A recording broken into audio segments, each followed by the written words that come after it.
देखिए आप लोग को क्या लिखवाया गया है हेक्साडेसिमल नंबर सिस्टम के बारे में कि हेक्साडेसिमल नंबर सिस्टम यानी कि that number system which represented by symbol 0 से 9 एंड A से F as known as hexadecimal number system.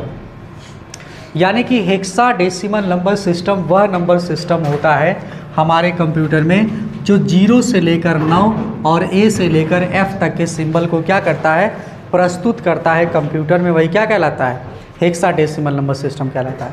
अभी तक आप लोग देखे थे कि जो बाइनरी नंबर सिस्टम था वो 0 और 1 को रिप्रेजेंट करता था। ऑक्टल जो था वो 0 से लेकर 7 तक के सिंबल को रिप्रेजेंट करता था। लेकिन आज की क्लास में हम लोग पढ़ रहे हैं हेक्साडेसिमल नंबर सिस्टम, यानी कि हमारे कंप्यूटर की वह भाषा जो 0 से लेकर 9 और A से लेकर F तक के सिंबल को क्या करता है, रिप्रेजेंट करेगा यानी कि प्रस्तुत करेगा। इसमें भी देखिए दो तरीका होता है, एक होता है टेबल विधि से निकालना और दूसरा होता है भाग विधि से निकाला यानी कि डिवाइड कर देना इसमें, ठीक है ना। तो भाग विधि से भी निकाल सकते हो और इससे भी निकाल सकते हो। जैसे आप लोग ऑक्टल कल पढ़े थे ना, उसी तरीके से बिल्कुल ये भी होगा। ध्यान समझिएगा, मैं छोटा सा आप लोग को प्रोफार्मा बना के दिखाता हूँ उसमें, और आप लोग फिर उसके अकॉर्डिंग आगे का निकालिएगा। कल हेक्साडेसिमल, कल ऑक्टल कितने लोग निकाले थे? ऑक्टल सभी लोग निकाले थे, सभी लोग को आगे समझ में। यहाँ पर भी 2 कॉलम बनेगा, ठीक है। इस हाँ, जो कल वाला बना था उसी तरीके से 2 कॉलम बनेगा, ठीक है। पहले में डेसिमल रहेगा और दूसरे में हेक्सा रहेगा। डेसिमल रहेगा, हेक्सा रहेगा, डेसिमल रहेगा, हेक्सा रहेगा।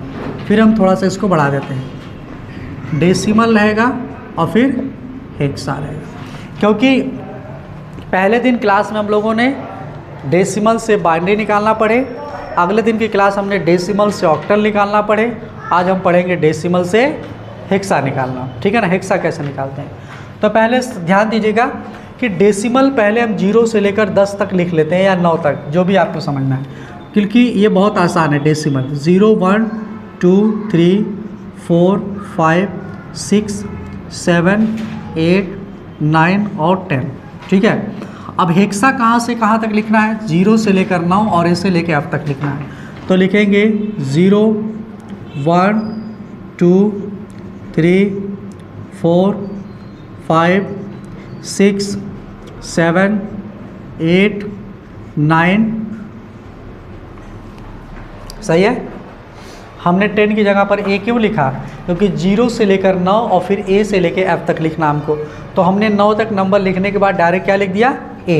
अभी आगे चलते हैं, कॉन्सेप्ट क्लियर होगा। 10 हमारा है, तो 10 जब है यहाँ पर 11 12 13 14 15 16 17 18 19 20 और 21, ठीक है। तो अब यहाँ से A पर हमारा ख़त्म हुआ था हेक्सा, तो अब A से स्टार्ट करेंगे, फिर B पर लेकर जाएंगे, B C D E और F। F के बाद क्या लिखेंगे, 10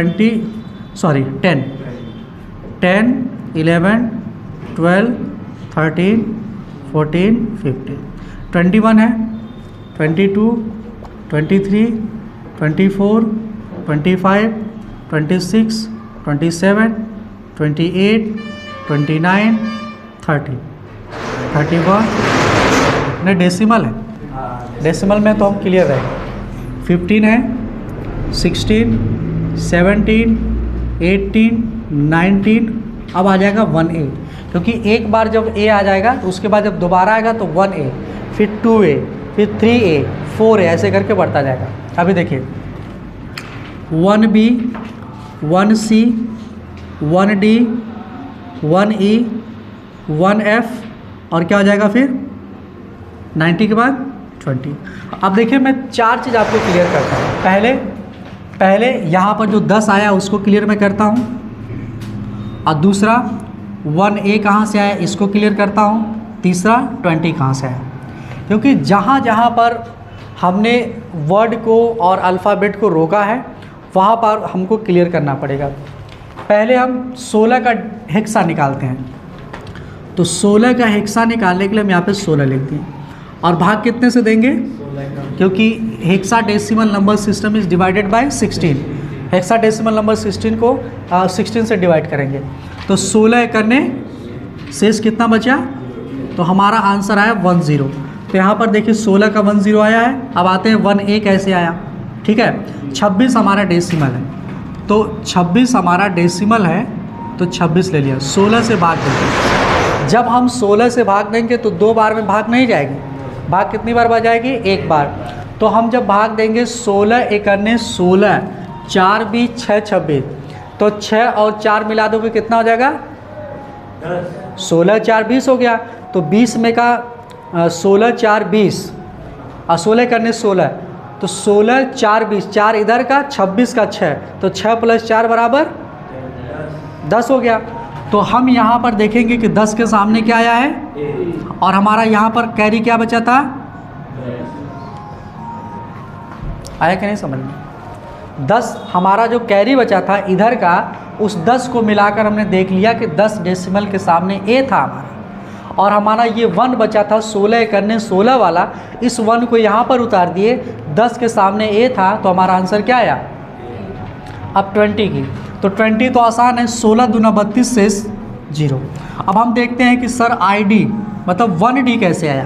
तो 1D का नंबर हमारा क्या है, 1D का है 29, 29। तो 29 हम लेते हैं यहाँ से, देखें यहाँ पर ध्यान दीजिएगा, 29 भाग कितनी बार जाएगी, 1 बार। 16 एकन्ने 16, 4 20 9 29, तो 4 और 9 मिला दोगे कितना हो जाएगा, 13। तो यहाँ पर देखोगे 13 के सामने क्या है, हमारा आया क्या था यहाँ पर 1, तो लिखेंगे 1 और 13 को मिला देंगे तो D। तो हमारा का आंसर क्या आया है, यहाँ पे जो है D का मान 13 है। D का मान 13 है या 13 का मान D है, हमसे ऐसा कर सकते हैं। आगे चलते हैं, क्लियर है इतना सभी लोग। आगे एक सवाल और निकालते हैं, 32 फिर 33 34 35 36 37 38 39 40 41 42 43। अब ये 20 है, तो यहाँ से 21 22 23 24 25 26 27 28 29 2A 2B, है ना। तो अब हम निकालते हैं 42 का, और किसी अन्य नंबर के निकाल के आप लोग को क्लियर करते हैं। तो 42 हमारा जो है, 42 का आंसर आया 2A। देखा जाए कि आंसर सही है कि गलत है। तो यहाँ पे लिखते हैं 42 डिवाइडेड बाय 16। तो 16 या 48 भाग नहीं जाएगी, भाग कितनी बार जाएगी, 2 बार। 16 दूना 32, 16 या 48 भाग नहीं जाएगी। तो ध्यान दीजिएगा, 16 दूना 32, 42 में से 32 निकाल देंगे तो कितना बचेगा, 10 बचेगा ना। तो 16 दूना 32, 8 40 2 42, मतलब 10 बचा ना। तो हम इस 2 को पहले यहाँ लिख देंगे, और 10 के सामने आंसर क्या आया था, 2A आएगा सही ना।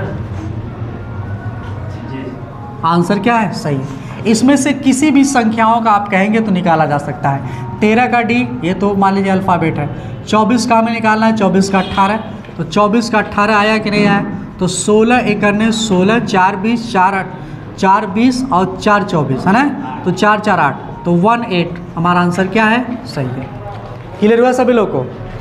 अब समझ में आ जाएगा हेक्सा कैसे निकलेगा। बहुत आसान हेक्सा है, बस नंबर को पढ़ना है। नंबर के आगे अगर हम 16 से भाग दे देंगे निकल जाएगा। मेरा ये टेबल बनाने का एक मात्र मकसद ये था ताकि मैं आप लोग को इस भाग विधि के जरिए समझाऊं, ताकि आप लोग को समझ में आए कि हाँ एक्चुअली में ये नंबर आता है। समझ आई बात ना। तो अगर ये नंबर अगर हम टेबल विधि नहीं बनाते, डायरेक्ट भाग विधि से निकाल देते तो आपको कन्फ्यूजन होती कि सर यहाँ से कैसे हेक्सा निकला है। समझ आई बात ना। हाँ, इसलिए हमने इसको ऐसे निकाल कर तुरंत यहाँ पर सिद्ध करने के लिए एक तरीका अपना लिया, जैसे हम लोग बाइनरी में लगाते हैं। इसको नोट कर लीजिए आप लोग।